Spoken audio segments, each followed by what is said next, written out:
Hello friends, आज आपण स्पर्धा परीक्षेसाठी महत्त्वाच्या अशा काही गणिताच्या ट्रिक्स पाहू. Tricks for competitive exam. पहिला पहा, जर 2चा a घात अधिक 2चा b घात अधिक 2चा c घात बरोबर 148 तर a b c बरोबर किती? म्हणजे आपल्याला किमती काढायच्यात a b आणि c च्या. आता पहा, हे पाहिल्याबरोबर आपल्या लक्षात येतं की 2चा a घात म्हणजे ह्या सर्व संख्या 2चा b घात 2चा c घात ह्या संख्या 2च्या पटीमध्ये आहेत आणि ह्यांची बेरीज 148 आहे. मग लिहिताना आपण कसं लिहायचं? 2च्या पटीमधल्या संख्या अगोदर असं लिहू. 2 2ची दुप्पट 4 बेचोक 8 बेआठी 16 16 दोन्ही 32 32 दोन्ही 64 64 दोन्ही 128. आता पहा, 128 गुणिले 2 किती येईल? 256. पण ही संख्या 148 पेक्षा मोठी, त्यामुळे ती घेण्याची आवश्यकता नाही. आता पहा, ह्या तीन संख्यांची बेरीज 148 आहे. म्हणजे यामध्ये अशा संख्या पहा की ज्यांची बेरीज 148 येईल. पहा, पहिले आपण 4 8 12 अधिक 2 14 घेतला. नाही ना, 148 म्हणल्यानंतर मोठी संख्या 128 असणारच आहे. 128 मध्ये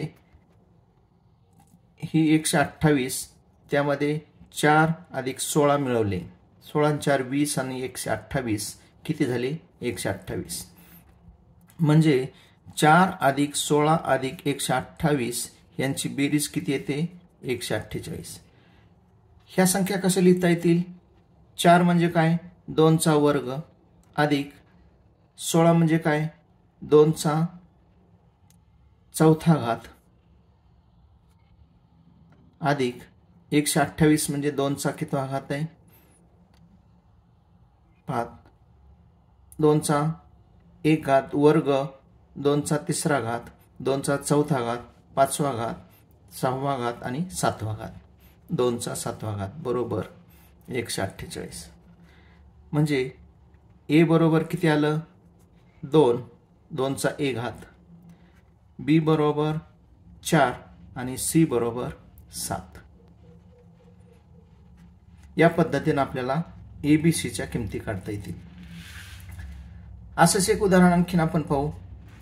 पहा, जर 3चा a घात अधिक 3चा b घात अधिक 3चा c घात बरोबर 759 तर a b c च्या किमती काढा. आता यामध्ये ह्या अगोदरच्या उदाहरणाप्रमाणेच ह्या 3च्या पटीमधील संख्या आहेत, ह्यांची बेरीज 759 आली पाहिजे. मग 3च्या पटीमधील संख्या लिहायच्या. 3 नंतर 3 त्रिक 9 3 9 27 27 त्रिक 81 81 गुणिले 3 200 8 त्रिक 24 3 43 आणि 243 गुणिले 3 3 त्रिक 9 3 चौक 12 ला 2 हातचा आला 1 3 2 6 आणि 1 7 729. पहा, ही 759 संख्या आहे. यानंतरची घेण्याची आवश्यकता नाही. मग अशा संख्या घ्या की ज्याची बेरीज 759 आली पाहिजे. म्हणजे त्यामध्ये की कोणती? ही एक असणारच आहे 729. म्हणजे 59 येण्यासाठी खाली किती पाहिजेत? 30 पाहिजेत. मग 30 कसे येतील? 3 आणि 27.